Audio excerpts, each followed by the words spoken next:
Wayne so far has 0 points to show for it and no gain on that attempt. So 3rd and goal from the 2. Haffer will come in from the sideline. And I want you to look at the Logan box this time. There are 9 guys in that box right now.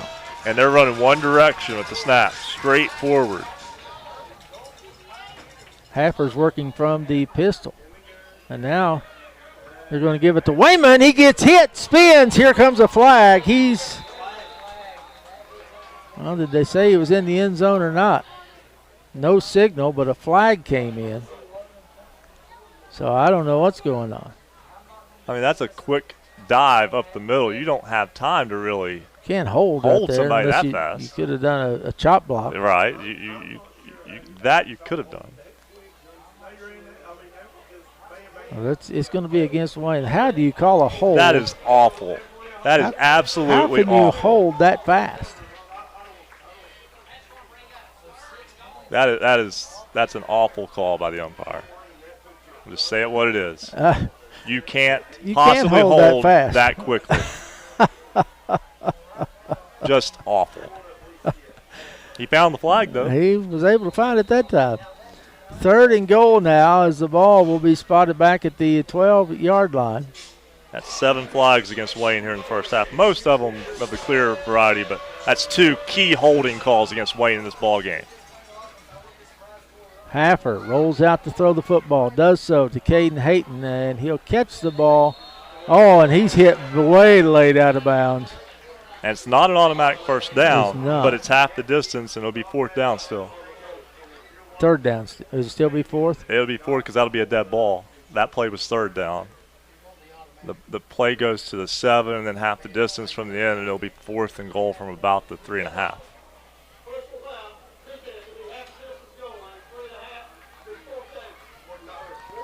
So they're going to say at the 3.5-yard line and 4th and goal. I think they need to change that rule in high school football. I understand it. That's the rule. We're talking about something that needs to change in the offseason. Right. But that should be an automatic first down. Yeah, when you're giving a kid almost a free shot on a 3rd down play inside the 10-yard line.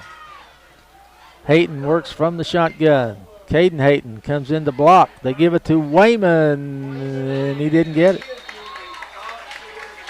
He got to about the 1. And that's it.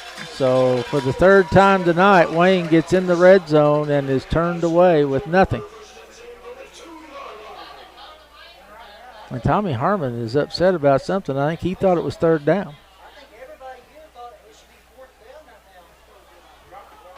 But that's the right.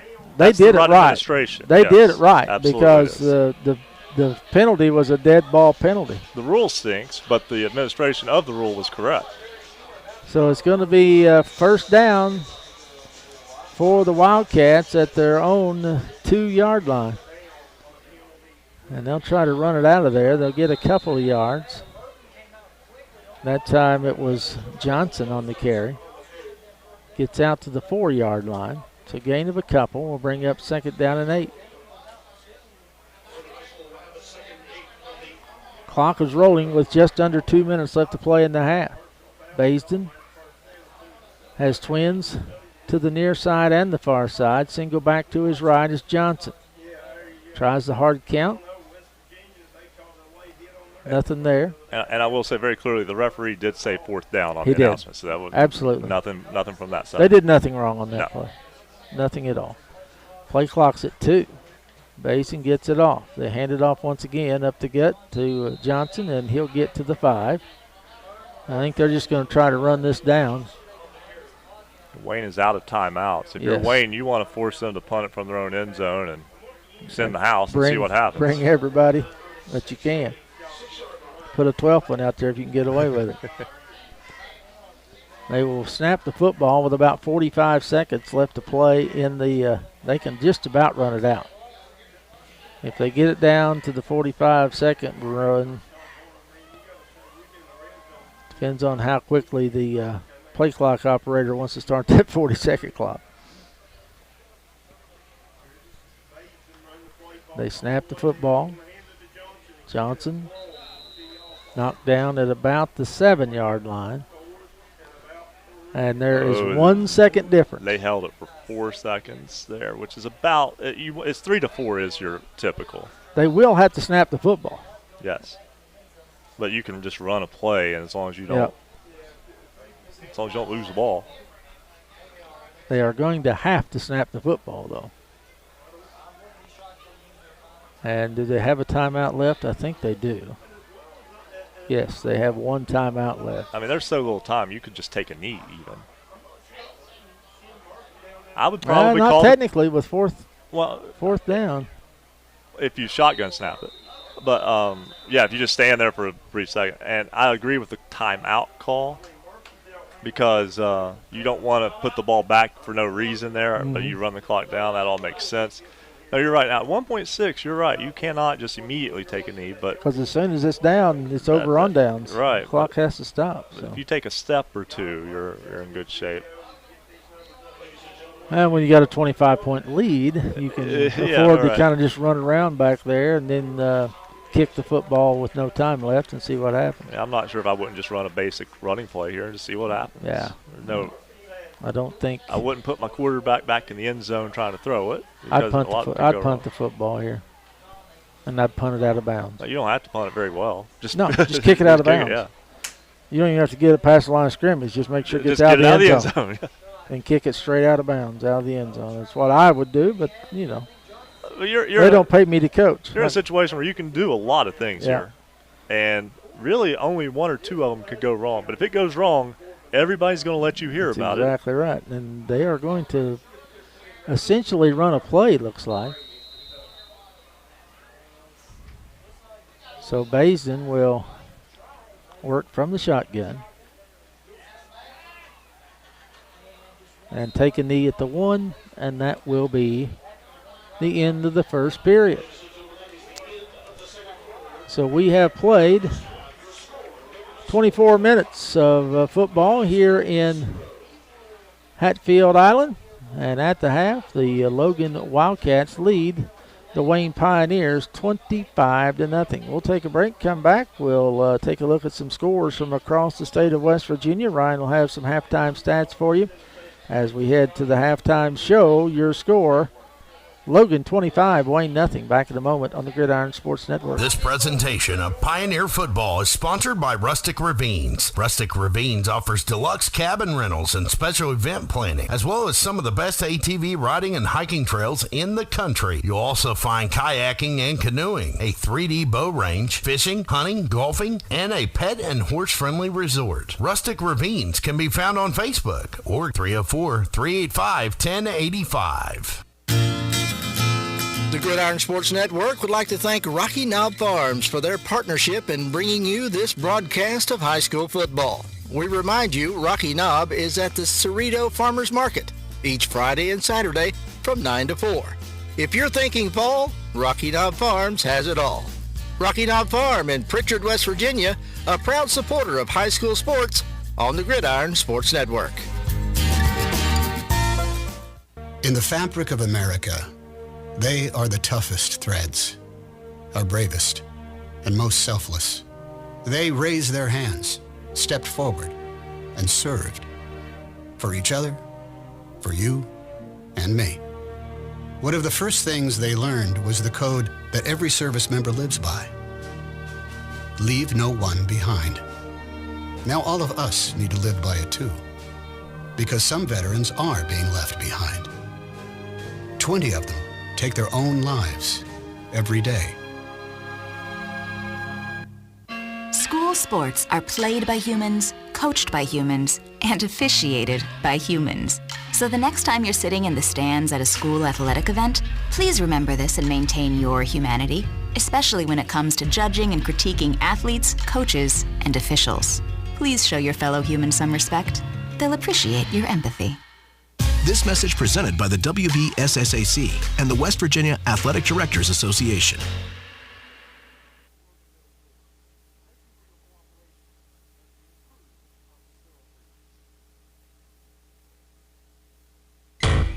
You're listening to high school football action on 90.7 WFGH.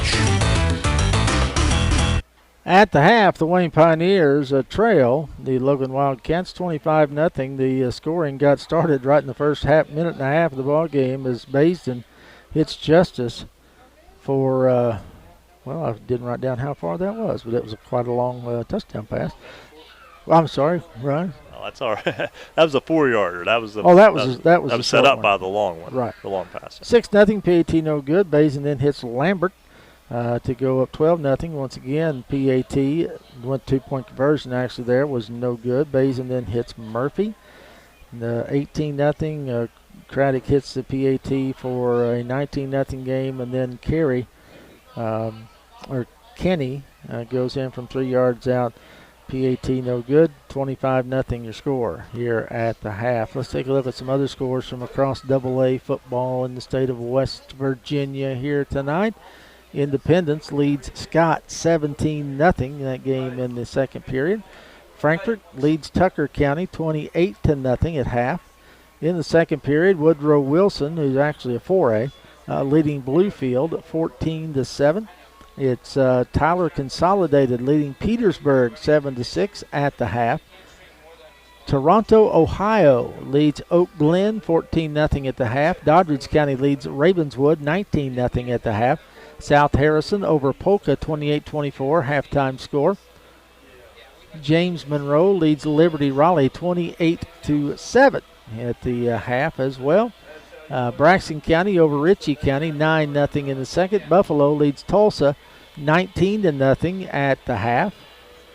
Sissonville is trailing Clay County 12-0, and Strasburg, Virginia leads Moorfield 27-0, and that game is also at the half. In single A football right now, Wahama is absolutely putting it all over Calhoun County 50-0. Cameron has beaten River, Ohio 46-15. I believe that game was played last night. As well as St. Mary's beat Webster County 49-18. In the second period, Wirt County leads Gilmer 40-6. Montcalm leads East Montgomery, Virginia 26-12. Now that's a final. In the second period, Tug Valley leads Wyoming East 19-0. Pocahontas County, Greenbrier West tied at 8 at the half. Bath County, Virginia leads Tigard Valley 26-8. Craig County leads and that's from Virginia, by the way, leads Mount View 35-0. Let's step up to 4A and check some scores out for you. Morgantown leads Colonelsville, Pennsylvania 21-13. It's University leading Wheeling Park. Battle of the top four teams there, 21-13 at the half. GW leads South Charleston 28-0 in the second. Huntington leads Hurricane 21-7. That game in the first period. At halftime, Spring Mills leads Musselman 14-0. Nitro over Riverside 14-0 in the second. Parkersburg South leads Parkersburg 14-6 in the second. At the half, Washington leads Bishop O'Connell, Virginia 14-0. Martinsburg over Hedgesville in the second 43-7. And Robert C. Byrd at the half leads Preston 21-7. And I don't think we've looked at AAA yet, so let's take a look at some of those. Bridgeport leads Philip Barber 56-7. That game at the half. 7-7 North Marion and Fairmont Senior. That's a battle of top four teams. Chapmanville leads Midland Trail 28-0. Elkins over Buchanan Upshur 28-10. Oak Hill leads Shady Spring 30-3. All those games in the second period. Herbert Hoover over Lincoln County 39-0 in the second period. And let's see, Hampshire leads Grafton 7-0 in the first. Capital over St. Albans 28-0 in the second. Lewis County over East Fairmont 13-7 in the second. Nicholas County has defeated Lincoln County 63-48. Here's a note to this game. Nicholas County senior Devin Nash rushed for 482 yards and 7 touchdowns in that ball game. You know, quite frankly, normally a kid wouldn't need to run for 482 yards in a game if he could. But you win the game 63-48. You needed to. Yeah. Those were 482 necessary yards. It wasn't a 70-0 blowout. No. This game was a couple scores there, so that's pretty impressive. And Lincoln, the Cougars out of AA, out of Shinston, West Virginia, because as you're getting to learn here with us, Tim, West Virginia doesn't do a very good job of naming its schools sometimes, and you get a lot of names that are almost the same for no good reason. You got Lincoln and Lincoln County. Right. You got Washington and George Washington, and they're both the Patriots. Yeah. George Washington and Charlestown. Washington and Charlestown. Yep. I know. I'm figuring these out. I figured some of these things out. Ripley, here's a baseball score at the half. Point Pleasant leads Ripley 2-0. 2-run homer in the third. And Cabell Midland is trailing Spring Valley 17-6. And if I'm not mistaken, that's where our buddies Rick Marone and Danny Mayo are tonight. They've got the Spring Valley Cabell Midland game. So you can listen to that one probably on WFGH. And on Facebook as well. I believe that they're doing that game. I talked to Fred earlier in the week, and I think that's what's going on. Let's take a quick break. We come back. Ryan will have some first half stats for you at the halftime. It is the Logan Wildcats 25 and the Wayne Pioneers nothing. We'll be back in a moment on the Gridiron Sports Network. This sports presentation is brought to you by our valued community partner, Rustic Ravines. Here's what the Evans family had to say about their experience. We had the best time. Everyone was friendly, professional, and made us feel welcomed. We rented a side-by-side for a 5-hour ride with our guide through the beautiful mountains of West Virginia. We highly recommend, and we'll be back. Rustic Ravines can be found on Facebook, or their phone number is 304-385-1085. Tonight's broadcast of high school football is sponsored in part by our faithful community partner, Wayne County Assessor Rick Browning. Rick is a longtime friend of our public schools, our radio stations, and we are thankful for his willingness to serve in public office as the incumbent assessor for Wayne County. Thank you, Rick, for your dedication to our student athletes and your support of the Gridiron Sports Network. Rick Browning thanks our listeners for their support in the past and continued support this year. The Gridiron Sports Network would like to thank Rocky Knob Farms for their partnership in bringing you this broadcast of high school football. We remind you, Rocky Knob is at the Cerrito Farmers Market each Friday and Saturday from 9 to 4. If you're thinking fall, Rocky Knob Farms has it all. Rocky Knob Farm in Pritchard, West Virginia, a proud supporter of high school sports on the Gridiron Sports Network.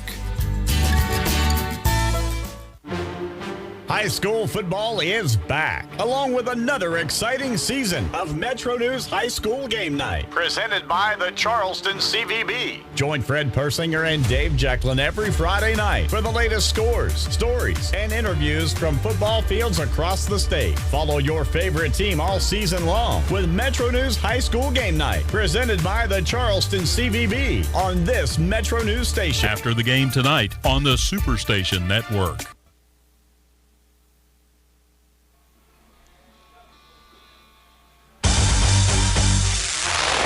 You're listening to high school football action on 90.7 FM WFGH. And one more quick score as we return. For those of you who might be Reds fans, Reds and Cubs tied at 4 after 5. Yeah, the Reds have been battling from behind most of the game. Reds did score first in the first, but gave up a run in the second, gave up 2 in the fourth, but the Reds battling back and able to tie it at 4.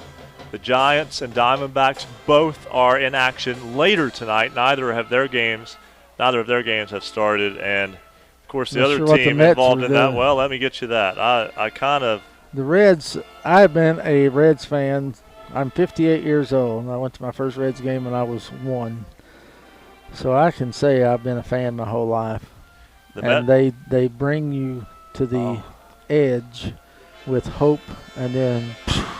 The Mets are trailing the Nationals 4-2 in the 4th inning right now. And look, you and I are both Reds fans. We can be blunt about this Reds team. They are the quintessential 500 baseball team. Yes, they are the most 500 baseball team of all time. And they have not been catching up to the Mets. The Mets have been falling back to the Reds. It's a lot of just mediocrity there, but there's enough of them that honestly, the way the postseason is, you get in, you got a shot. You never know. So you never know. Just the Reds are on the cusp of not necessarily having a deserving type season, but 9 games to go, 8 after tonight, 2 games back in a two-way tie. And they've got the tiebreaker. 2 games back, yeah. They've got the tiebreaker on anything that ties. They'll finish 81 and 81, and right. I mean, someone will finish 82 and 80. So. And the Reds have won 3 in a row, and we all know what that means. They're going to drop a game or two here. Time to lose. Yeah. Can't stand prosperity. That's right. All right, let's take a look at those first half stats. Right. All right, we'll start with visiting Wayne tonight. Pioneers on the ground. Jaden Wayman, 8 carries, 43 yards. Caden Hayton, 11 carries, 30 yards. His last 5 carries have netted 0 yards. So that's been a big key in this one. Eli Haffer, 2 carries, 23 yards. Ashton Walker, 2 carries, 16 yards. Dante Worrell, 1 carry, 3 yards. Trey Hayton, 2 carries, -9 yards. As a team, the Pioneers, 26 carries, 106 yards. Through the air, Trey Hayton is 1 of 2 for 7 yards. Eli Haffer is 1 of 1 for 5 yards, so 2 of 3 passing for 12 yards. The receptions, Dante Worrell 1 for 7, Caden Hayton 1 for 5. Pioneers 118 yards of total offense in the first half. You know, if I stopped just at the rushing numbers for Logan, you'd think we were in a completely different ball game. Wildcats on the ground, Caleb Johnson, 7 carries, 9 yards. Levante Kenny, 2 carries, 2 yards and a touchdown. Colton Green, 1 carry, -1 yard. Alfonso Murphy, 1 carry, -1 yard. Adam Basin, 2 carries, -9 yards. As a team, the Wildcats 13 carries, 0 yards. But then there's that passing thing. that whole forward, the ability to throw the ball forward now. Which I saw was the first done on Little House on the Prairie, I think, with Mr. Edwards. Now go ahead. Hey, and Adam Basin has been on the money tonight, as he is 9 of 14 for 241 yards, 3 touchdowns. All came in the first quarter, 1 interception.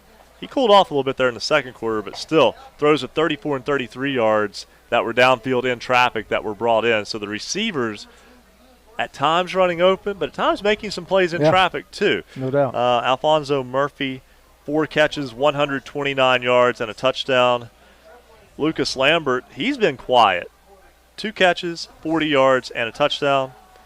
Caden Justice, 2 catches, 39 yards, and a touchdown. Colton Green, 1 catch, 33 yards. So the Wildcats, 241 yards of total offense in the first half.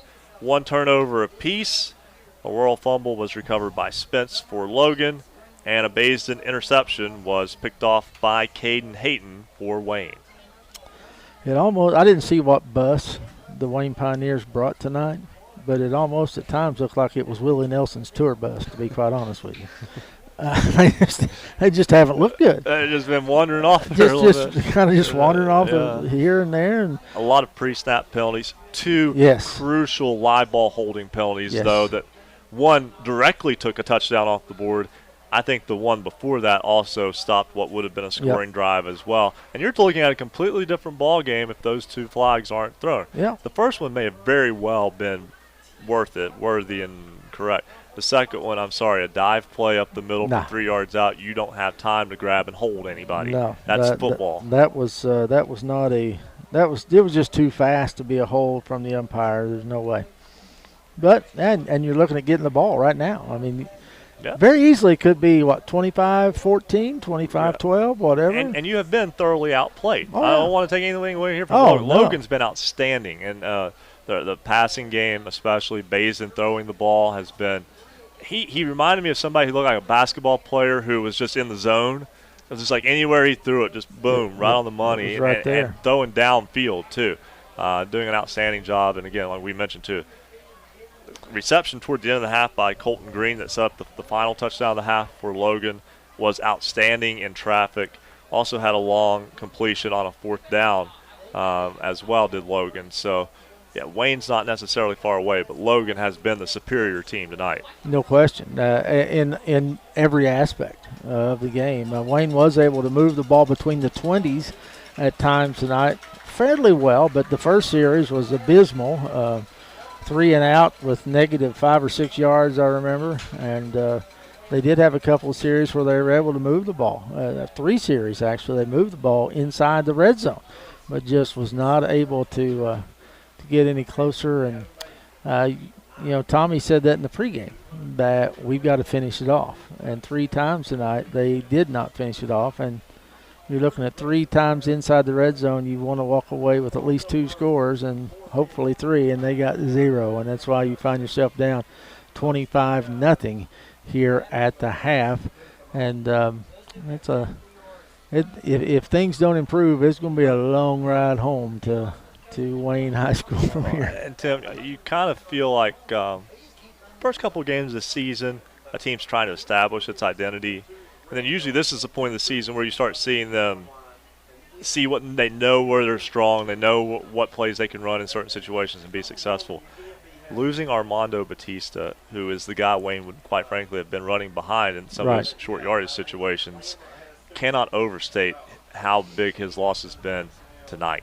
And there was another young man, and I forgot who it was that Coach told me. Nick Burdine. Nick Burdine. He got hurt last week. He picked up a fumble and was running it back, and he never really got into gear. I don't know if he got hurt on the hit or if he may have kind of done something before he stood up with the ball, but he picked it up and ran it back about 15 yards. He didn't have the gear he normally has. That kid's fast, and he got hit low, clean but low, just a tackle on a ball on the sideline on the return, and he was in a lot of pain, and that was difficult to see because that's a young man who is tough as nails, and that's a cliche, but it's true too. And to see him, to see visibly that he was in pain lets you know how bad that was for him. And that's somebody who's just coming into his own.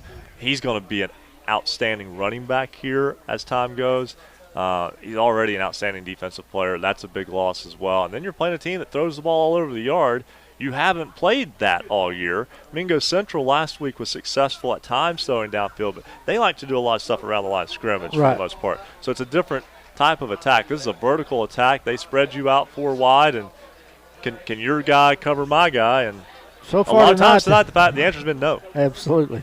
And did talk with Coach, and Burdine is that doesn't look good for the rest of the season either, he was telling me. So those are 2 big hits. Nick just a sophomore, I believe.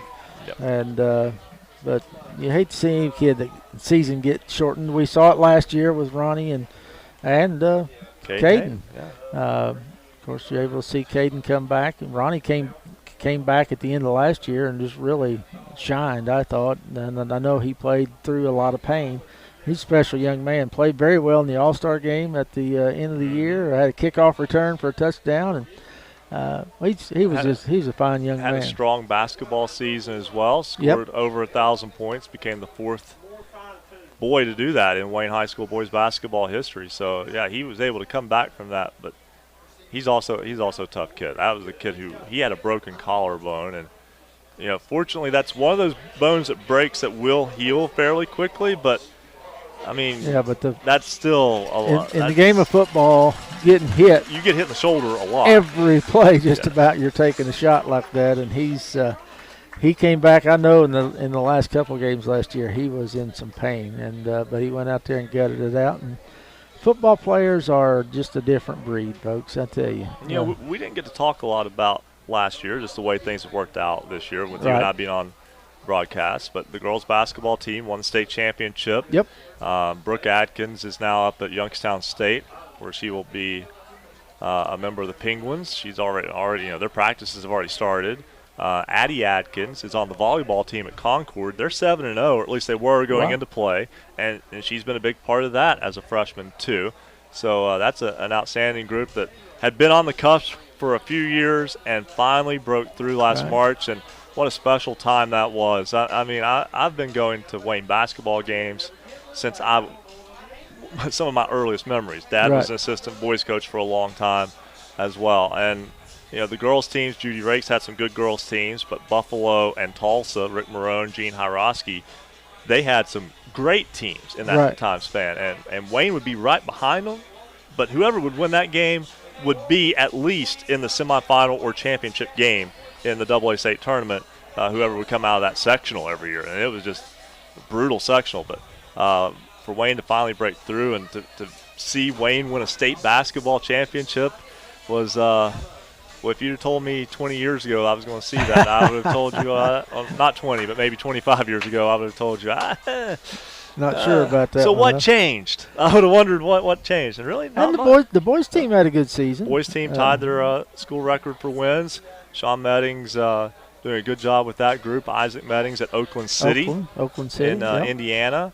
And the boys' basketball schedule is as challenging as it's ever been this year. I would tell you right now, it's the best schedule Wayne's ever had for boys basketball. They have Spring Valley home and home this year. They haven't played Spring Valley in regular season boys basketball.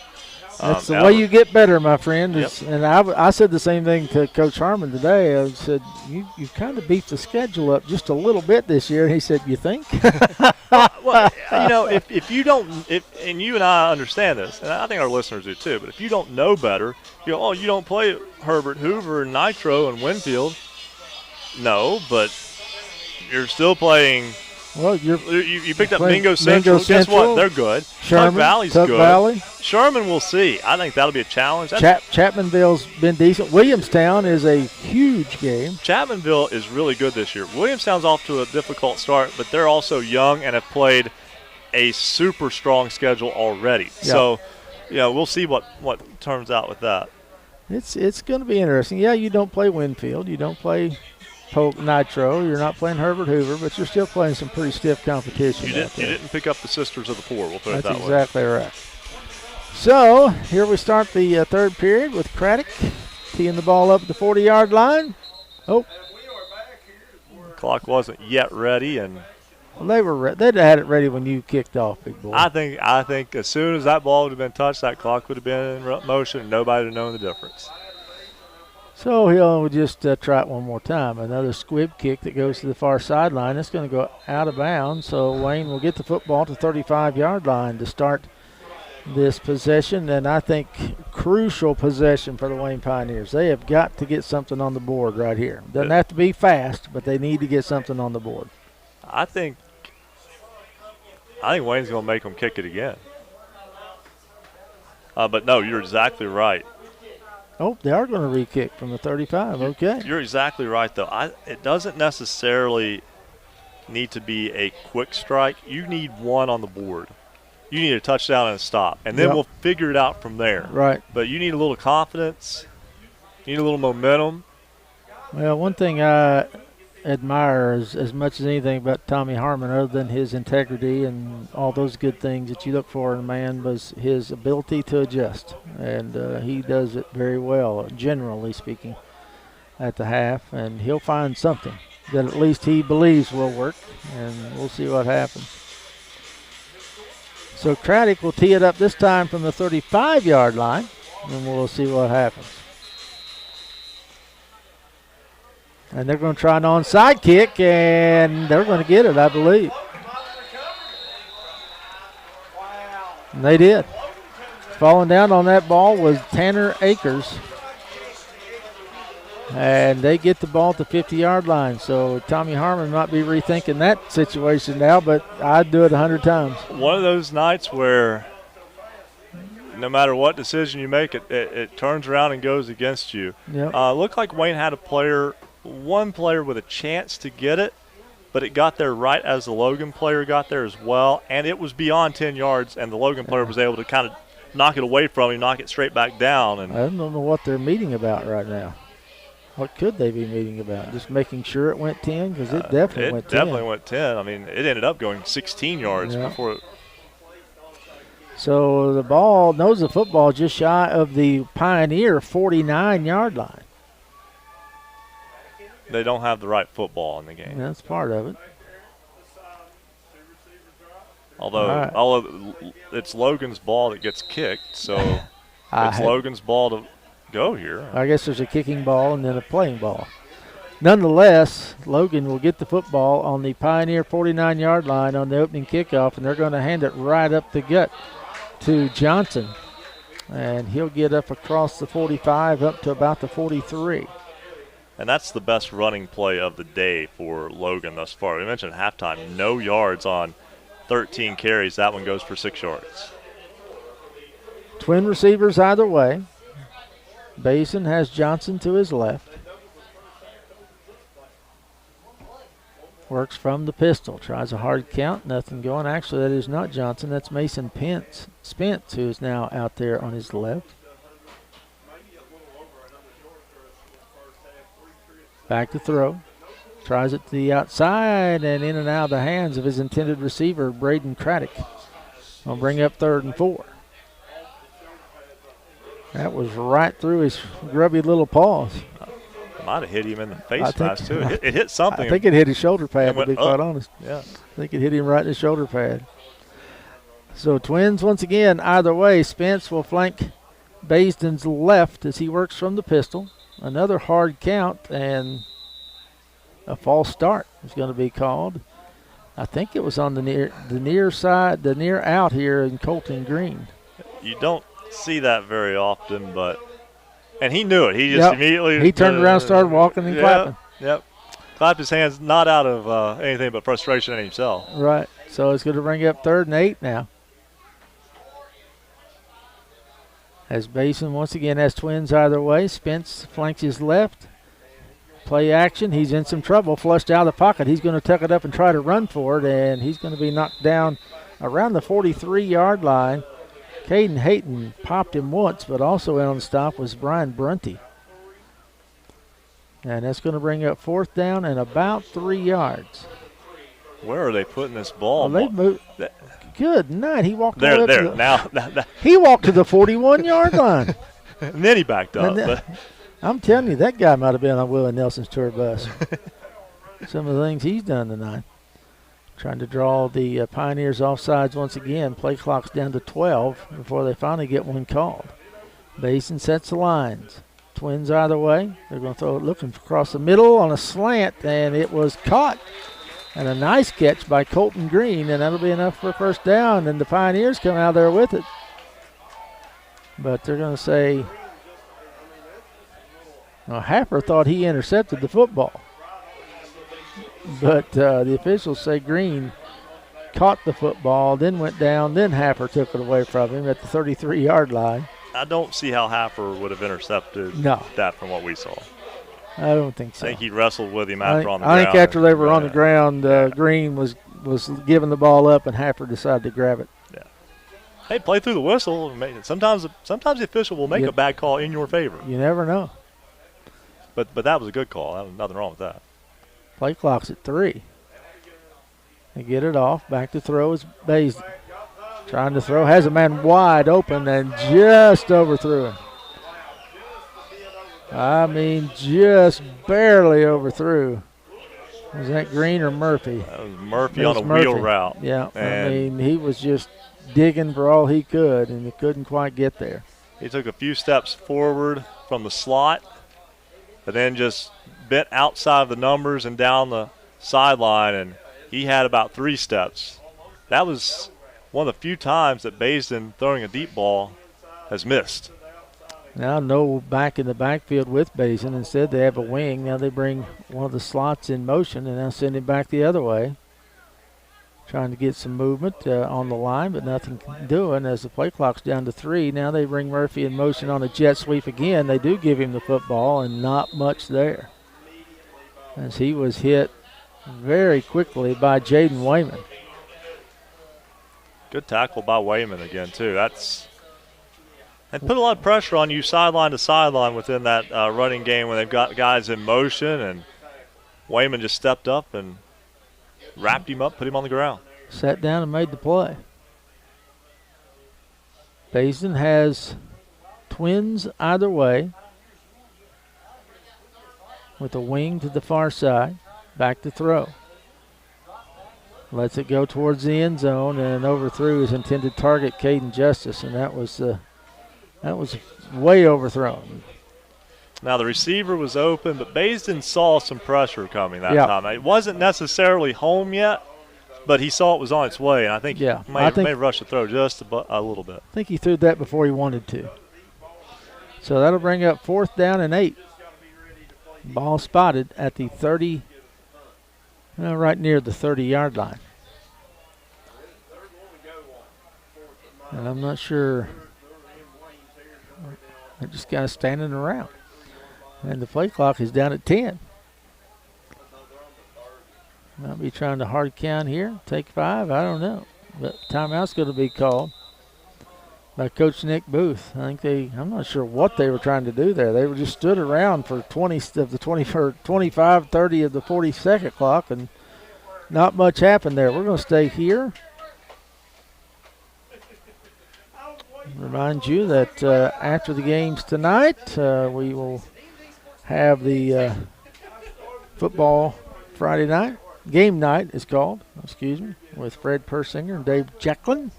You are welcome to tune in to Football Friday night on WSAZ if you wish. That's true, too, if you want to do that. I'm not going to tell you that you need to, but if you want to, but, it is there. The Reds have taken a 7-4 lead. Oh. They scored 3 in the bottom of the 6th. They've been fighting. Like I said, they've been fighting from behind all game. Sometimes you see those 4-4 games, and you'll see the Reds scored 4 in the first and didn't do anything, and that's not been the case tonight. And let's see, how'd they do it? Spencer Steer, home run. Back-to-back home runs. Spencer Steer and Ellie De La Cruz finally hit. He hits, 17 to 18 home runs in 2 months, and that's his second in the last 3 months. So 4th and 8. Basin works from the shotgun, back to throw. Got plenty of time. Now some pressure. Gets hit as he lets it fly. It's up in the air. Caught. What a catch. Murphy, Alonzo Murphy. 3 guys going after that ball, and Murphy is the one that comes down with it. He got excellent position. Yep. And by that, I mean, if you watch basketball, so many basketball references, but it wasn't illegal, but it was like boxing out and getting the rebound. Exactly right. He got his space and went to the ball when it arrived. Great job, great positioning to make the grab. It's going to be 1st and goal. Nose of the football is just across the 10-yard line. I think 170 pounds. You kind of see the width being a factor. Yep. Handoff this time up the gut to Colton Green. And he'll get up to close to the 5-yard line. And we'll call it the 6. So 2nd and goal from the 6. Basin signaling with Coach Booth. I think a score here could really make some tough sledding for the rest of the night for the Wayne Pioneers. Hard count. Wayne does hold. Sets the lines with 8 seconds, and now we've got a flag. What do we got now? Murphy. So after letting the play clock run almost all the way down to 6, clock, you decide, okay, Murphy, that guy has to go out of the game. So you give him a fresh 25. That's ridiculous. To make a substitution. That's ridiculous. And it also takes 25 more seconds off the clock if they want to. I'm not sure that didn't look kosher from here. Mason back to throw. Should have been intercepted. Right in and out of the grubby little paws of Dante Worrell, and there wasn't very many people around him. That could have been big if he hauls that one in. I think where Dante was going backward, it kind of made it difficult. You don't normally catch a football moving backward. Very well but he was backing out of into his coverage, and that ball hit him right in the hands. You have to make those plays in this type of game, though. 3rd down and goal from the 6-yard line. Basin has twins to the near side, twins to the far side. Single back will flank him to his right, and that's Kenny. Kenny's going out in the pattern to the corner, and I saw that coming, but Basin threw a terrible football there. That's the first ball tonight that, other than the interception to Caden Hayton, that was just very poorly thrown. And Kenny had a good running start there. Yes, he had about almost a good looked like Canadian football. I think he was headed a little bit early, honestly. I think he had just maybe a beat early, but yeah, he was running into space. The space was there, and Basin threw it almost at the pylon, the front pylon, when he had the entire middle of the end zone to work with. So Craddock will come on to attempt a 24-yard field goal out of the hold of Spence. Play clock's at 5. They're going to have to hustle. They set the line. Snap is back. Hold is down. Kick is blocked. And it's picked up by Haffer. And he may go. He's at the 50, at the 45-40, 35-30, 25-20, 15, 10, 5, put 6 on the board for the Pioneers. Eli Haffer from the blocked punt. And I don't know how anybody called the touchdown because there was not an official on the other side of the 50. There wasn't. None of them went with the player. Nobody went with the player. That's the referee and the side judge's job, and neither one of them were down there. There's still nobody past the 30, and the play's been over for 20 seconds. Oh, mercy. How would they have called anything close to the goal line? Yeah, right if there? he'd been tackled at the goal line, yeah, how would you have made the They call? couldn't have. And I'm not pleased. Don't judge me for saying that some of these officiating crews are getting old because they have to, because they can't get anybody to officiate anymore. But that's a perfect example right there of having a referee who has no business running on the field, and he couldn't. You need one rabbit. You have to have a young guy Yeah. on the team, and you have to have him as a side judge so he can run something. There was not – I mean, I'll look back at the replay tonight. I bet you there was not an official within 40 yards of that play. And Tom Harmon calling timeout, and he's very unhappy with his team right now. I don't know if it was the way when you had the sudden change, if he kind of thought they were lackadaisical going back out to go for this two-point conversion or what. Let's talk about the play. I think it was Jake Davis off the edge who blocked it, and Eli Haffer, he picked it up at about the 5-yard line, and he goes 95 yards. Yep. He had a good run and go, and you have a lot of bigger boys on the field goal unit. Remember the kick six in Alabama-Auburn. There's a reason why Alabama didn't have anybody on the field that could run with the Auburn guys. But Haffer able to take it 95 yards off that blocked field goal. And I got to be honest with you, Tim, I don't remember Wayne returning a blocked field goal for a touchdown. I'm sure it's happened, but I don't remember. If it's happened, you'd know it. And I think what happened right there, too, is – the way the Logan Wildcats reacted at first, you can't advance a blocked PAT. Right. But a blocked punt or a blocked field goal can be advanced. And I think they just was treating that like they did the blocked extra point in the first quarter. I think they just thought, well, you can't do anything here, and Haffer was smart enough to grab it and go. And I'll say one good thing about this officiating crew. There were no inadvertent whistles in Right. the midst of that. You think that might be simple, but it's happened Wayne has before. a history of a blocked field goal that won a ball game that then an inadvertent whistle gave a second chance.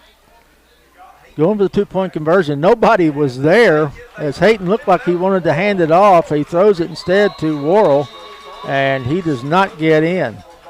7:59 to play here in the third period. Wayne finally erases that goose egg after the Eli Haffer 95-yard block field goal return. 7:59 to go in the third. It's Logan 25, Wayne 6. Back in a moment on the Gridiron Sports Network. This presentation of Pioneer Football is sponsored by Rustic Ravines. Rustic Ravines offers deluxe cabin rentals and special event planning, as well as some of the best ATV riding and hiking trails in the country. You'll also find kayaking and canoeing, a 3D bow range, fishing, hunting, golfing, and a pet and horse-friendly resort. Rustic Ravines can be found on Facebook or 304-385-1085.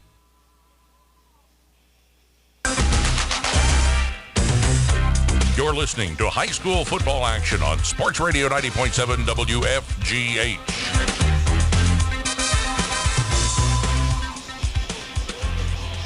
(25-6) your score. Well, we talked about Wayne trying to get the football and scoring on their first possession, and didn't have to be all that fast. Ended up happening after they give up an onside kick and then block a field goal. That's the same as a nice long touchdown drive. Yeah, right? It sure is. About a 4-minute long touchdown drive. But a big play there for Wayne, and I've seen this act before. I wouldn't be surprised to see if Wayne tries to. Oh, there's an onside kick coming. You got 7 guys on this side of the football. They're not trying to hide it. Nope, they're doing it.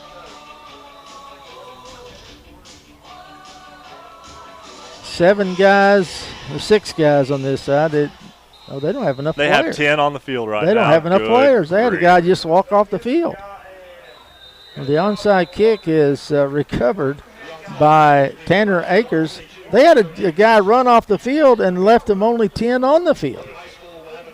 I'm not sure what happened there. But nonetheless, Akers able to haul that one in. I'll say this.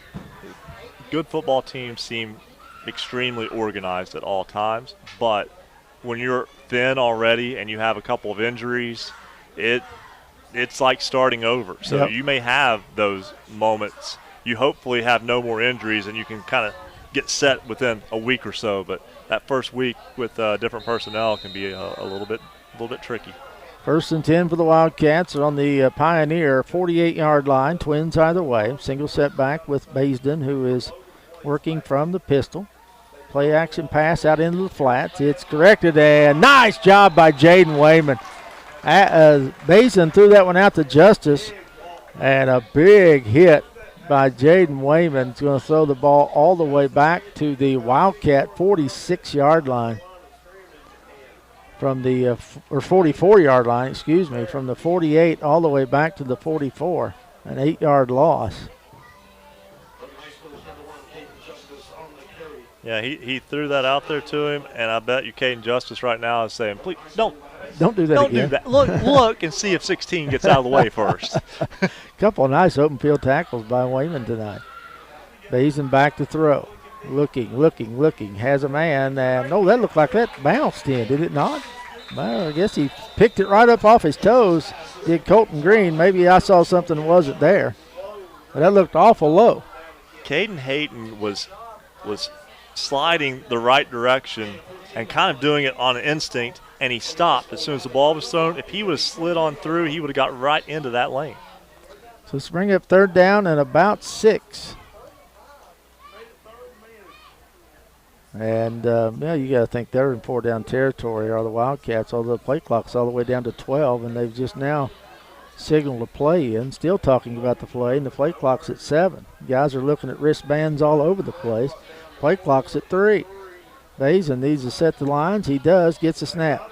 Back to throw. Looking, and that ball was tipped at the line, or Basin was hit at the line. Something happened because that ball went about 4 yards. He changed his mind. Did he try to pull it back? Yep, and he'd already let it go. That's a throw. That's a throw all the way. But that was as soon as he came forward beyond the point of no return, he changed his mind, and he couldn't hold on to it anymore. Tried to bring it back. So it's going to bring up 4th down and about 6 from the 43-yard line. Looks like they're going to go for it. You got to think Caden Hayton's going to. I'd pin his ears back and let him run it in as hard as he can go from that middle linebacker, but he's dropping back. They're going to throw it across the middle, a little slant pattern, and it's going to be caught for a 1st down. Braden Craddock. I believe that might be his first, maybe his second catch of the night. I know they've thrown at him a time or two, but Craddock hauled that one in. 1st down at the 33-yard line. And that's the difference in size. Yep. Braden Craddock is 6'3", 190. He was able to get position on Ashton Walker, who's 5'6", 150. It's just size is going to win most of those battles. They bring Murphy in motion. They fake the jet to him. They go a counter to the other way with Caleb Johnson, and he'll pick up 5, maybe 6 as he gets across the 30 up to about the 27-yard line. So a nice little counter play there by the Wildcats will net them about 7. 5:30 left to play here in the 3rd period. Wayne trails at 25-6 to the Logan Wildcats. I'm telling you, Logan is being very methodical in this round of play. They're trying to eat as much clock as possible, running much more than they have been. Went from turbo to low gear. Putting her in bulldog right now. This time they give the jet sweep to Murphy. He tries to get to the edge. It's close. Walker is going to run him out of bounds, but I think he got to the sticks. I think the initial contact was shy of the sticks, but Murphy was able to keep his balance and be able to get another couple of yards before being forced out. You're exactly right. They're going to put him out at the 23-yard line. So it's going to be 1st and 10 from the 23. Once again, the Wildcats taking their time, getting set. 10 seconds on the play clock. Twins either way. Now they bring a slot to the near side and fake the handoff to the outside and give a little inside handoff that time to Johnson. He'll get up to the 20. So a gain of 3 on the play, bring up 2nd and 7. You almost feel like that defense is going to have to knock one out of there. Already got the break on the blocked field goal, so you can't really cash in much more on that. But it's been a tough night for the Wayne defense. You just feel like Logan, whenever they want to go ahead and get the yardage, they can just throw and get it. Kenny will be flanking Basden's left as the play clock's down to 5. Send a man in motion. They fake it. They give it to Kenny as he tries to cut back in and does, and it's going to be very close to first down yardage as he gets across the 15 up to about the 14. Needs to get to the 13 for a first down. And I don't think he did. He's going to be just shy, about a yard shy. Well, if they're shy on this one, you think Coach Booth will go for another field goal? No. I'd say those chances are about the same as Tommy Harmon going for a field goal. That was a good football play. Kenny looked like he had some room to the outside. Wayne collapsed and set that edge hard, but he was able to cut back downfield and get good yardage. They send Murphy in motion far across the field, and he comes right back. And they didn't get a play off. They called a timeout before the play clock runs down. So let's take a quick break with 3:13 to go in the third. Your score, Logan 25, Wayne 6. Back in a moment on the Gridiron Sports Network. Tonight's broadcast of high school football is sponsored in part by our faithful community partner, Wayne County Assessor Rick Browning. Rick is a longtime friend of our public schools, our radio stations, and we are thankful for his willingness to serve in public office as the incumbent assessor for Wayne County. Thank you, Rick, for your dedication to our student athletes and your support of the Gridiron Sports Network. Rick Browning thanks our listeners for their support in the past and continued support this year. You're listening to high school football action on 90.7 WFGH. Cincinnati up 7-4 in the 8th inning with 1 out and an 0-2 count. Santion's has come on to replace Nick Martinez.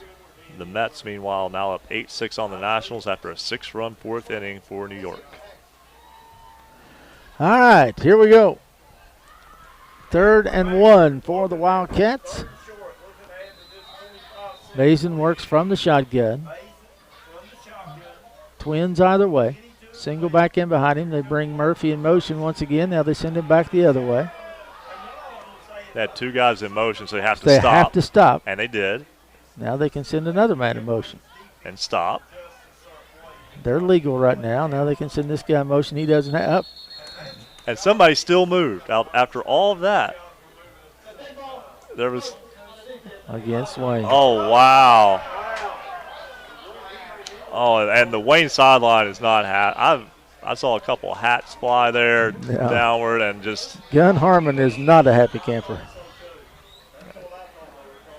Didn't see that. It must have been on the far side. I didn't see any movement either, but it's going to be a 1st and goal now for the Wildcats. Ball is going to be at the 9-yard line, maybe closer to the 8.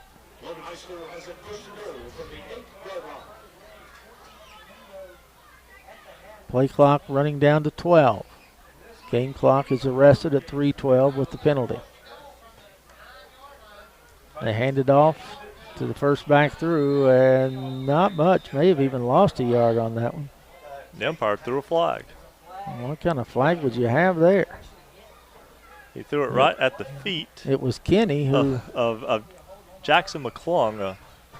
It's going to be a hole. Boy, he's seeing some holes tonight. But he only sees them in the red zone. I mean, that had to be so far away from the play that it wasn't even. So it'll be a 1st and goal from the probably the 18. How are they marking it off that far? I have no answer. I'm That with ball was the original line of scrimmage was the 3-yard line. They just marked off 15 yards. I don't think they know what's going on. They just marked off 15 yards. You just never know. Am I not seeing this correctly? Every now and then in Monopoly, the bank makes an error in your favor. Let's put it that way. That ball was on the 3, wasn't it? They tried a little fake reverse that time with Murphy, and he's going to lose back to the 20. That ball was first and goal on the 3, correct? I can't say with absolute certainty because it was after maybe I'm wrong. Maybe it was on the 8. We'll go back and take a look. But nonetheless, the flag was nowhere near where the play was. No. So that loss of a couple is going to bring up second and goal from the 20-yard line. But what I'm getting at, there have been 3 holding calls in this game, and all 3 have come on offensive plays in the red zone. Back to throw towards the end zone. It's a fist fight. Touchdown. And then he throws the ball in the face of the Wayne player, and there's not a flag anywhere for it. That was Colton Green, and that should have been a flag. I mean, he threw it right in Hoffer's face. Yeah, these guys haven't seen a thing down there tonight. That was bad. Now, the official thought he might have been trying to throw it to him, and Hoffer got in the way. But no, I don't think that's what happened. That was not at all what happened. He just let him throw the football right in his face after the catch. That might be a plausible explanation, but I don't buy it. This has been one of the for the most part, fine. But, I mean, just how do you miss the stuff that's in literally where the ball is after a touchdown? How do you miss that? 31-6, Craddock's going to come on for a PAT, and I believe Wayne was offsides on that one. Looked like the right end tried to get in there just a little bit quick. But the bigger point on that, though, is that's how you end up getting things that fester a little bit more. Right. And then you end up getting plays later in the game. You end up with personal fouls and the like, and you don't want that. You just want to get out of here.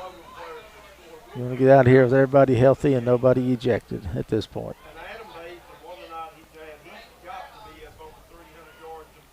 Bay's at 308 yards passing now. Wow. Well, the Wildcats can't figure out who they need to have on the field right now. Craddock is trying to get them to snap the football. They do. Kick is up, and it's snuck through the right side to make it 32-6 in favor of the Logan Wildcats with the PAT. Good, minute 58 to go here in this third period. Your score, Logan 32, Wayne 6. Back in a moment on the Gridiron Sports Network.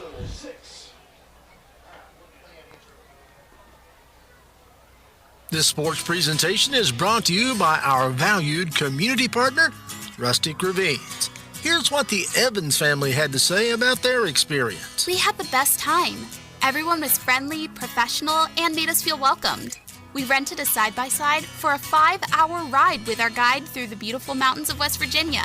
We highly recommend, and we'll be back. Rustic Ravines can be found on Facebook, or their phone number is 304-385-1085. You're listening to high school football action on 90.7 FM, WFGH.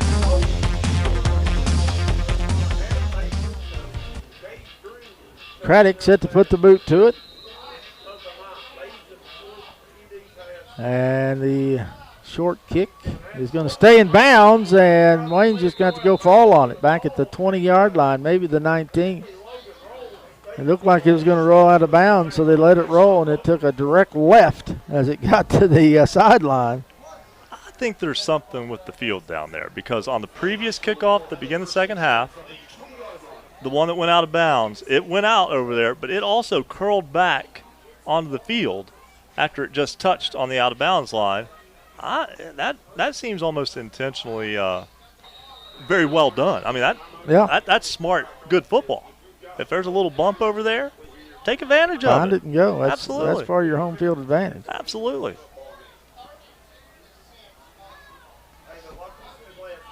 So Wayne will have it 1st and 10. Ball spotted at the 20-yard line.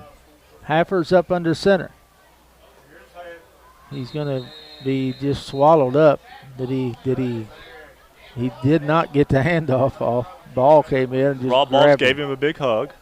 He didn't even try to wrestle him. He just gave him a hug he and just hugged waited him on the up whistle. and said, "Hey, blow the whistle, guys. I've got this little fella." That's called.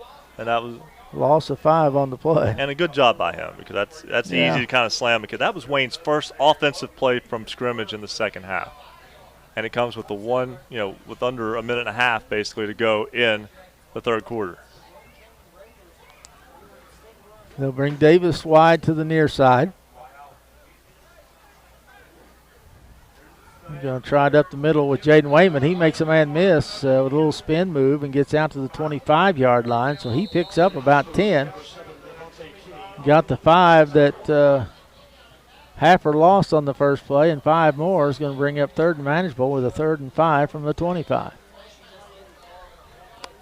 54 seconds left to play in the third.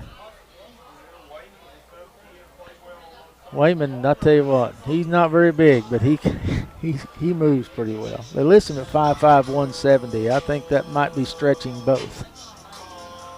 He might be 5'5", but I don't think he's 170. No, but he's a strong 165. Oh. That 160, we'll say 165. It's stout. He is strong within his frame. He's like a little fire plug out there.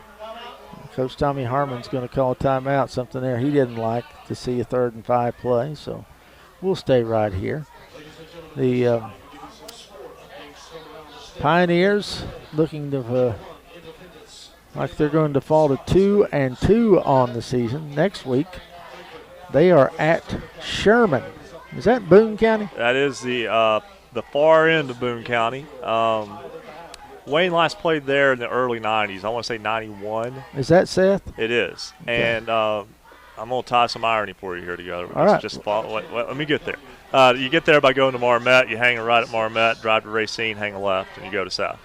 But last time Wayne was there, Wayne lost, I believe it was 51-0 to the Tide there in South. And the game was delayed. Hey. It's maroon and gold. It's beautiful, but it's it is what it is. But, anyway.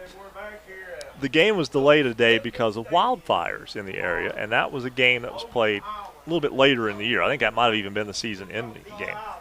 We are in a drought right now, and we're not expecting rain for the next week at least. We could be in wildfire danger. Well, thanks, Ryan. Well, glad to bring the mood up here, but that's just. Oh, you couldn't bring the mood down. No. Wayne's getting beat 31-6 or 32-6. Here's Haffer rolling out to his near side, looking to throw the football. A little pooch pass, and is caught by Ashton Walker. He's got the first down as he'll get up to the 43-yard line before being brought down that time by Kenny. And a nice little shove pass. I wouldn't call that he just kind of shoved it out there. It wasn't really thrown. Have you seen the Dr. Pepper? Yeah. Where it's kind of a two-hand push pass. It was similar to that. The Wayne right tackle did a good job of not holding. He was right in prime position to hook that defensive end and hold right in the middle in front of the good Lord and everybody out there, and he didn't do it. It was a good job to let that play out. Here's Caden Hayton right up the gut, and he carried 3 or 4 with him. He's riding him like a Walmart pony. He'll get up to the 45-yard line. I've used Walmart pony for a long time. I don't think Walmarts have it. People don't get that reference if they're not my age, maybe. Walmart used to have a little coin-operated pony in the front of their stores. That's going to be in the fourth quarter. We're going to stay here. 32-6 your scores. We head to the fourth and final. Do you remember the coin-operated ponies in front of Walmart? I do. And Walmart, now, when I was growing up, we didn't have a Walmart in the area until the 29th Street Walmart was built in where the old East End theater was, where you had the outdoor theater off the 29th Street exit there at Marshall. And what is now Huntington, what is now HIMG, that building was originally a Walmart, and that was the first one in the area. I can more relate with the Kmart, which they don't even exist anymore. No. They're gone. Or a Hills. Hills had one too. Oh, I was just thinking about that today because I was actually had to turn around in the East End Professional Center in Huntington, right off the 29th Street exit again, and had to. I thought this is where Hills used to be. This used to be a prime shopping area. Now it's. I remember Hills very well. It was one of my favorite places to shop. I loved Hills. But I like the Hills that was now where the DirecTV is, on Fifth Street Hill. When I first used that phrase, it somehow got the audio of that phrase. This was back in 2000, so it wasn't like it was online everywhere. But the audio kind of got passed around that I said that a guy was riding him like a Walmart pony. And the next thing I know, I'm getting emails with pictures from my fellow broadcasters of them sitting on one of those mechanical ponies with the hand in the air like they're riding a bucking bronco. I bet I've got 20 of those from my friends who thought that was just hilarious. And it was actually, they were saying that was a really good line, and here's what we think about it. Yeah, so it was pretty fun. That's good stuff. It was fun. 2nd and 8 for the Pioneers as we start the 4th period. Haffer up under center, goes to Wayman, right up the gut, and he'll pick up 2, maybe 3, as he got through the first wave. But the linebacking core is some big old boys. And the skill personnel, it's not going to be very many long runs on this night, I'm afraid. And this is a Logan defense that's been good, too. You talked about only giving up 28 points all 18. year. 18, yeah. So, yeah, see, 18 28 would have been really good, too. 18 points all year. So they're averaging 6 a game, so they're at their average right now. They throw it back to Haffer, and that one goes nowhere. It's going to lose yardage back to the 41. So they'll lose 5 on that play and bring up 4th and long. I think that was a lateral. What do you think? I think it was a lateral, and I think what they wanted to do was have Haffer throw the football down the field. Yeah. But there was nobody. He didn't have time to even plant a foot. So Caden Hayton will go back in punt formation. Wayne's 2nd punt of the night. 3 possessions that ended in the red zone and a lost fumble. So Hayton gets a really good snap. Gets off a high but wobbly and short kick that will hit around the 35-yard line, 37-yard line. Take a little bit of a sideways and backwards bounce to the 41-yard line. Right on the 40, they're going to say. So Logan will have the ball 1st and 10 at their own 40 with 10 and a half minutes left to play in this football game, and the Pioneers trailing the Wildcats 32-6. Wayne looking at 2-2 now on the season. As we said, they will head out to South to take on the Sherman Tide. Then they go to Lincoln County. I'm kind of excited to go back to Lincoln County. We called the very first game in that stadium, and I hope that they still are picnicking on the hillside across the way. That was one of the coolest things I think I've ever seen. You know, there are certain places you go in this state. Scott's one of them. Lincoln County's another, where even when the season's not going well, the people show up. And they're there to watch a football game and enjoy the social aspect of being around each other. And sometimes that's what it's all about. Caleb Johnson takes an inside handoff across the 40 up to about the 43-yard line, maybe the 44. We'll call it the 44. Gain of 4 on the play. Bring up 2nd and 6. That was just really neat last year because there weren't any bleachers on the far side, and I don't know if they planned on building bleachers on the far side, but people just brought their picnic baskets and blankets, and they just sat up on the hillside because the lights were such that you could see, and it was just really that was a fun football night, and it was a decent ball game. Wayne won fairly big, but it was just a fun night to call a game first at that field, and it was really neat. Here's Johnson again. This time not much room for him to get anywhere as Brunty comes in and levels him down for no gain, maybe a loss of a yard. They are going to lose him back to the 43, almost the 42, so loss of a couple on that one. That's another one of those where we'll just wait and see where they put it down. Yeah, I'm going to call that the 42. I think his body was right on the 43, but, yeah, whatever. These guys are like, just put it anywhere. Let's get this clock rolling. Let's get this game over. And at this point, we're broadcasters and statisticians where yards matter to us. That's what we do. And exactly. They're just trying to get the game over with. Exactly. So I fully understand that too. So play clock's at 1. Basin back to throw. Rush comes from the far side from Worrell, and that ball's incomplete. Worrell had a bead on Baston, and he got rid of it quick. Tried to get it out to Murphy. And if Worrell would have got there about a half a second quicker, he would have introduced himself rather rudely 8-1 Adam Baisden. I want to say something right now. There's still 8:55 left in this game, but sometimes when you've got people who aren't used to success, they don't know how to handle it. I think Nick Booth and Logan have handled this spectacularly well. Yes. This has been a game where it feels like anytime they want to throw the ball down the sideline, they can do so successfully. They're trying to run the ball, though. I mean, I think they're also trying to improve the running game. They're not just doing it just to do it. They're trying to get something out of it. Here's a punt, first punt of the night for Logan, and it's a decent one. It's going to hit at the 25, roll down, out of bounds at the 20-yard line, and the punter that time was Noah Combs. And a nice little punt for Mr. Combs. 37 yards, something like that? Yeah, 37. I pulled my Tom Gemeinhardt trick on that one. Add the two numbers and subtract from 100. I actually was able to teach Ryan that a couple of years ago. 43-20. That's 63, 37. 37. When Mr. G taught me that little trick for the punts and passes and so forth, I thought, that's pretty cool. You have changed my life. He did. Changed my life forever. Haffer with his sweep to Ashton Walker, trying to follow a blocker out there. Cuts it back to the inside, gets up to about the 24, maybe the 25-yard line. Nice little run there for Ashton Walker. Had Wayman out there leading the way and decided to cut it back to the inside and picked up an extra half yard or so. They're going to say he's down to 24.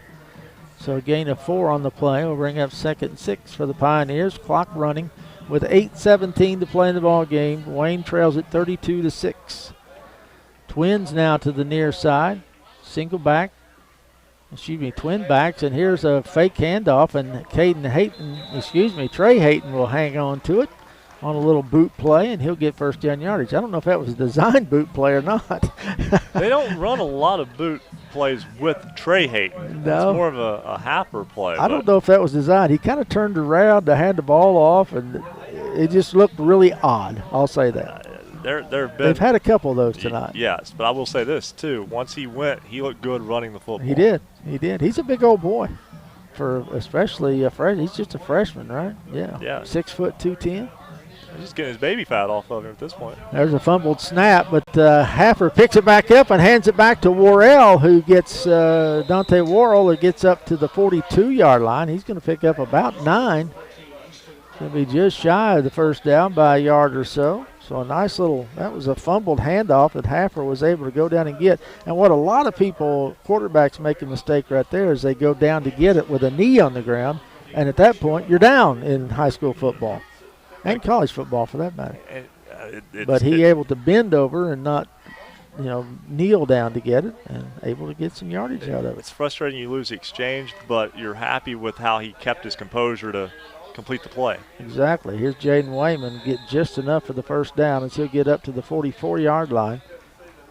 Pick up of a couple, maybe 3. It depends on the spot here. It looks like it's going to be at the 44, so it'll be 1st and 10 for the Pioneers. Clock will start once again once the ball is set at the 6:53 mark right now. And Caden Hayton is not in the game. This is Wayne trying to use everyone else at this point. You mentioned no sense in getting him hurt at this point in the game. You don't want to risk that for sure. There's a chance for some of these guys they're not younger, but to get a little more usage. Here comes Ashton Walker on the jet sweep. He cuts it to the inside, and then he got knocked down hard. He got dropped like third period French right there by Levante Kenny. But he gets close to first down yardage on the jet sweep. Give him 9. And he's run the ball 3 times tonight and run relatively effectively. Yep. And we mentioned that now Caden Hayton puts his helmet back on and goes back in. But he's just blocking.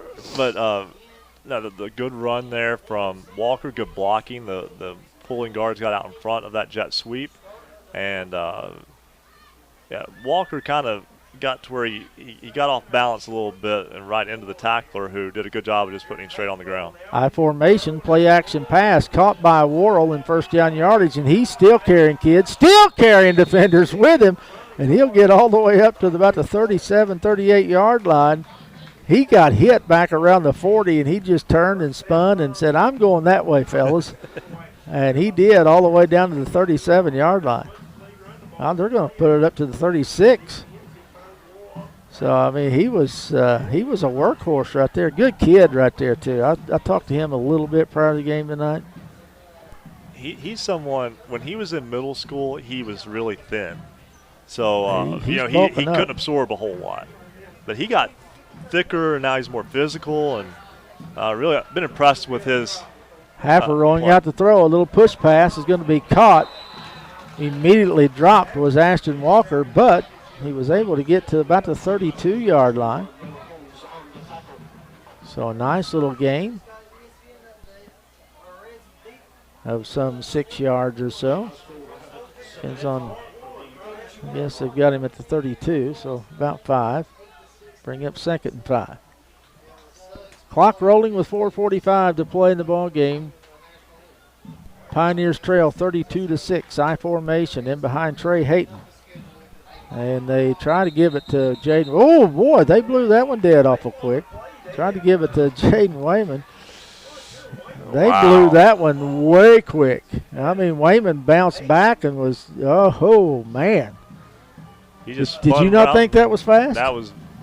I mean, this game's over. Right, yeah, no. And the officials are doing a fantastic job. But that was a little bit quick. Well, if you want consistency, you go back to the Dante Worrell fumble where he stood up for about 3 or 4 full seconds before he went down and then was ruled a fumble in the middle of that. And that play was immediate. As soon as there was contact, he blew the whistle. Haffer hands it back to Hayton, and he's blown up after maybe a gain of a yard. I don't know what Tommy Harmon's doing. Tommy was running out onto the field for some reason. What was that all about? Tommy was out to the numbers. And it didn't look like he was mad at anybody. No.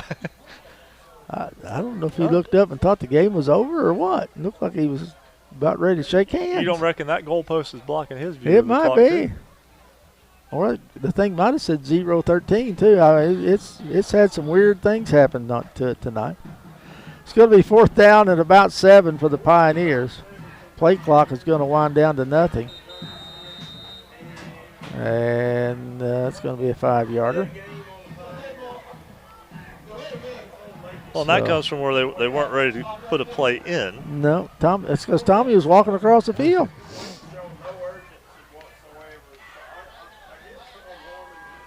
So take the 5 yards. It'll be 4th and 13. This is live repetition, though, at this point. Yeah. You're working on things. It doesn't matter if it doesn't work, but you want to execute what you're trying to run. Trey Hayton up under center, has 2 wings in Worrell and Caden Hayton. Sends Worrell in motion. Fakes a jet sweep. Pass across the middle to the tight end. Is that Van Adder? Yeah. And just went right through his paws. I mean, that ball was right there. Actually, a pretty good pass. And again, I know Tommy Harmon doesn't like to pass the ball, but it's a good time to work on things like that. I said it once, I'll say it again. He'd rather pass a kidney stone than the football. We joke about it, and it's true to a large extent. But there was the 2007 team. Joey Ferguson was in the top 5 in the state in touchdown passes that year. And that was a team that was still very much run first, but throw effective. Yep. The one year that Grady Spradlin was quarterback, he threw the ball quite a bit. Fisher Fry threw some, but not a lot. But they were much more. That's when they went more shotgun than anything. Yeah.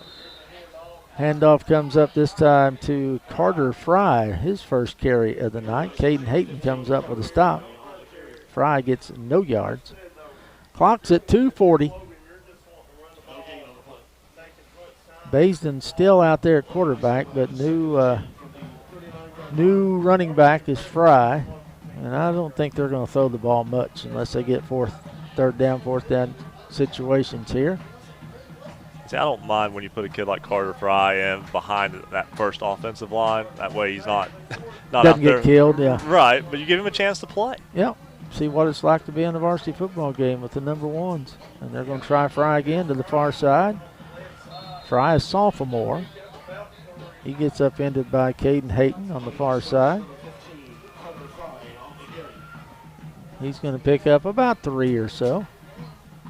Game clock's at 1:55 left to play in this one. The Wayne Pioneers will fall to 2-2 with this 32-6 loss. The Logan Wildcats stay perfect at 4-0. It's a pretty good football team. This is if you want to talk about like coach of the year early on, and forget about what we're talking about in terms of like on a statewide. Right. If we're talking about state championship caliber, no. Talk about turning a football team around. Nick Booth has done an outstanding job with the Wildcats. No question. They go to Fry again up the gut. He'll pick up about 3, maybe 4 more as he falls forward to the 47-yard line. 1:11 left to play. If they want to snap the football, they'll do so with about 30 seconds left. 4th down and a yard or 2. I see absolutely no problem with giving it to your third running back here. No. Let him throw it. Let him run the football. Give it back to Wayne. Tommy will take a knee, and it's over. Yeah, whatever happens, happens. Yep. And they're going to snap the football with about 30 seconds left to play. They may throw it. Who knows? But I kind of doubt it out of Coach Booth. I think he's got more class than that. They're going to get the first down, and that's a ball game. And they do. With Fry, the sophomore, carried every play on this series, and that's going to be it. They snap the football one more time, and they don't even have to. They do not have to snap the football. This ball game is OVER, over. Final score tonight will be the Wayne Pioneers falling to the Logan Wildcats 32-6. We're going to take a break, come back. Ryan will have post-game stats for you as the 5th quarter heads your way next on the Gridiron Sports Network. This sports presentation is brought to you by our valued community partner, Rustic Ravines. Here's what the Evans family had to say about their experience. We had the best time. Everyone was friendly, professional, and made us feel welcomed. We rented a side-by-side for a 5-hour ride with our guide through the beautiful mountains of West Virginia. We highly recommend and we'll be back. Rustic Ravines can be found on Facebook, or their phone number is 304-385-1085. Tonight's broadcast of high school football is sponsored in part by our faithful community partner, Wayne County Assessor Rick Browning. Rick is a longtime friend of our public schools, our radio stations, and we are thankful for his willingness to serve in public office as the incumbent assessor for Wayne County. Thank you, Rick, for your dedication to our student athletes and your support of the Gridiron Sports Network. Rick Browning thanks our listeners for their support in the past and continued support this year.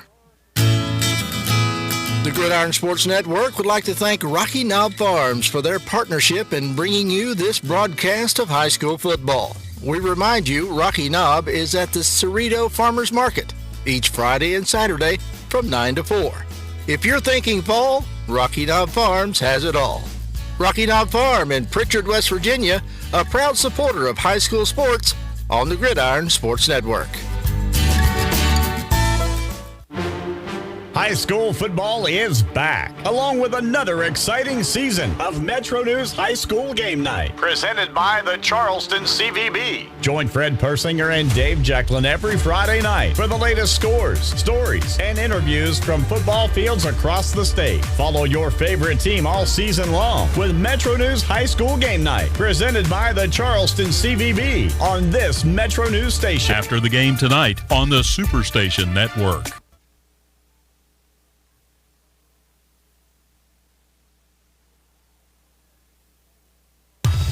It's time for the 5th quarter, a complete recap of tonight's game, and a look at scores from other games across the region. Now, let's go back to the press box on Sports Radio 90.7 WFGH. Wayne Pioneers fall to the Logan Wildcats 32-6, your final score here tonight. And with all of the stats from this one here tonight, here's my broadcast partner, Ryan Epling. Ryan. All right, unfortunately, another night of riding for an 11:30 deadline, so I won't be able to help you out. I understand. I apologize on that in terms of getting the equipment out of here. No problem. I'll make Bill do it. You know, I genuinely don't like that though. But I know. I like Bill. That's not what I'm talking about. But, no. I'm gonna tell him you don't like him. He won't believe you. He knows me too well. On the ground tonight for Wayne, Jaden Wayman, 12 carries, 53 yards. Caden Hayton finishes with 33 yards on 13 carries. Ashton Walker, 4 carries, 29 yards.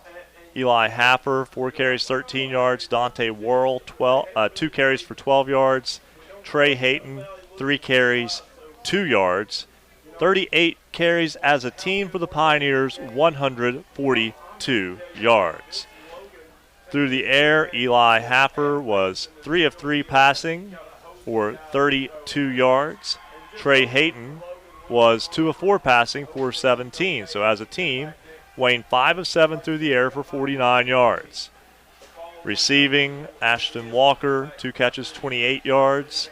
Dante Worrell, 2 catches, 17 yards. Caden Hayton, 1 catch, 5 yards. The Pioneers tonight with 191 yards of total offense. And it was a night where Wayne barely had the ball in the second half. Yeah. Their lone score was on a blocked punt or blocked field goal. So yeah, Wayne only ran 16 plays from scrimmage after Wow. halftime. And only first one of the third quarter was a little over a minute left in the quarter into that one. Logan on the ground. It was better in the second half for the Wildcats on the ground as Caleb Johnson finishes with 13 carries, 33 yards. Carter Fry to end the ball game out, 4 carries, 13 yards. Levante Kinney, 3 carries, 8 yards. Colton Green, 2 carries, 1 yard. Alfonso Murray, 3 carries, 2 yards. Adam Bazin, 3 carries, -3 yards. As a team, Logan with 28 carries, 54 yards rushing in the ballgame. Adam Bazin through the air finishes 15 of 27 for 308 yards, 4 touchdowns, 1 interception. Receiving, it was Alfonso Murray was the big game tonight. 5 catches, 149 yards for Murphy. Also in the ballgame, Colton Green, 4 catches, 77 yards. Lucas Lambert, 2 for 40. Caden Justice, 3 for 31. Braden Craddock, 1 for 11. The Wildcats finished with 362 yards of total offense in the game. Wayne's lone touchdown coming on a blocked kick, on a blocked field goal attempt. I think it was Jake Davis who blocked it. It was Eli Happer who picked it up and took it back 95 yards for Wayne's lone touchdown of the night. It all adds up to a 32-6 victory for Logan. The Wildcats now 4-0. Wayne 2-2 and hitting the long road again next week, heading to eastern Boone County to take on the Sherman Tide. Heading to Southwest Virginia next week. Ought to be an interesting game. And I will say this right now, folks. We plan on broadcasting that game. Here's the problem. From what I've talked with my buddy Joe Linville, there's not much cell service in Sherman in Southwest Virginia. I have talked to Fred Dameron. He is going to see what he can do about possibly getting us Wi-Fi or something. We for those who don't know, we broadcast over cell service. We can do it over a landline, but I doubt very seriously there's a landline there. And if I don't have a cell phone or something that our cards can work with, then there's no way for us to broadcast. We can't do smoke signals and carrier pigeon. But Fred is going to call up there Monday, and if it can be done, Fred Dameron will get it done. Like I said I before, promise you that. Fred likes the challenge. And if it can get done, Fred will do it. That's going to wrap it up for us here from Hatfield Island tonight. Your final score once again, the Wayne Pioneers fall to the Logan Wildcats 32-6. I want to thank Fred Dameron for all his hard work back at Studio Control. Do want to thank Max Fox and the Clearcast production crew here tonight. We will get more info out on their YouTube and Facebook. Kind of an experiment tonight to see what that goes like, and hopefully I did get one text at least from someone that I sent a link to and said it looked great. So hopefully that's something that we'll have throughout the rest of the year, and have some video added to our. But Ryan and I promise you will not be on camera. Faces, we won't do that. No, to you. faces for radio, no question about it. We'll keep it all that way. But Max and his crew will be bringing some video as often as they can. They're more than welcome to join us, and we will welcome that at all costs. That's going to wrap it up once again for us here tonight. The Wayne Pioneers fall to the Logan Wildcats 32-6. Until next week, from Southwest Virginia, this is Tim Carper, Ryan Epling, Fred Dameron.